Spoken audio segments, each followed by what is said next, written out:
Welcome back. In studio with me today is the Sklapper, Ryan Sklapsky, Lloydminster Public School Division, kind of in the know on everything locally when it comes to sports. Is that fair to say? Try to dabble a little bit here and there. Okay. We'll leave it at that. Okay, we'll leave it at that then.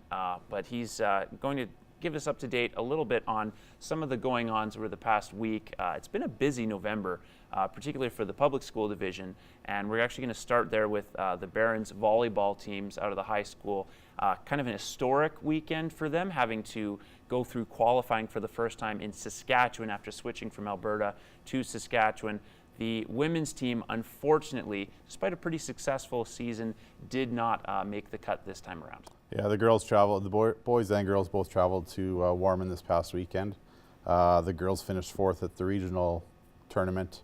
North Battleford comp was 1st, St. Mary's was 2nd, and then the comp Lady Barons unfortunately lost to PA Carleton in the bronze medal game, so that eliminated their chances to go to provincials, which was tough to see. A number of grade 12 girls on the team that unfortunately don't get to go to provincials this year. The boys team defeated Carleton in the bronze medal games, so they are the first kind of official team at Lloyd Comp to go to SHSA provincials. So they head up to Prince Albert this weekend for 5A boys provincial volleyball tournament. I'm sure they'll be an underdog, but they've been an underdog in a lot of tournaments, and that's a role they like to relish. And I'm sure some of their grade 12 leaders like Blake Killam, Gavin Miller will rally the troops and get them ready to go for this weekend up to Prince Albert.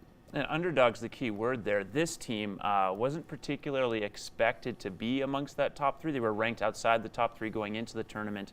But as you said, Blake Killam, when I had talked to him a couple of weeks back, had said that they were pretty confident in terms of how they had been playing over the past couple of weeks. So they had shown some signs of improvement heading into their district qualifying. Yeah, they had some adversity in their round robin. They lost their first 2 pool games, so they finished 3rd and kind of had to backdoor their way in through the quarterfinal, semifinal, and the bronze medal game there. So they had to defeat the host team from Warman in the quarterfinal. They lost the semifinal and then rebounded to take out Carleton in the bronze medal game. So the boys that are coming through the public system and the Catholic system, you know, there's good opportunities for them at the college for club volleyball, and some are playing outside of Lloydminster for club volleyball, but they're taking it a little bit more serious, and it's opening some doors for some of the male volleyball players.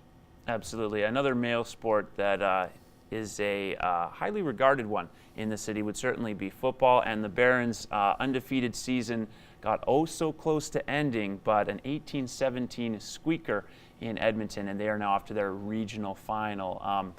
Paul Amandrew, head of Lloyd Minor Football, said that might have been the craziest finish to a game he's ever seen. Yeah, I was getting text updates. I was at the hockey rink Saturday watching the Bantam Bobcats game and getting updates from some of the parents, and I'm sure that game added 10 or 15 years to some of the ages of some of the Baron parents. It was, as Coach Harper had on Facebook, it's a game of inches, and it was a few inches that kept their season going. So play St. Joseph's up there Saturday afternoon.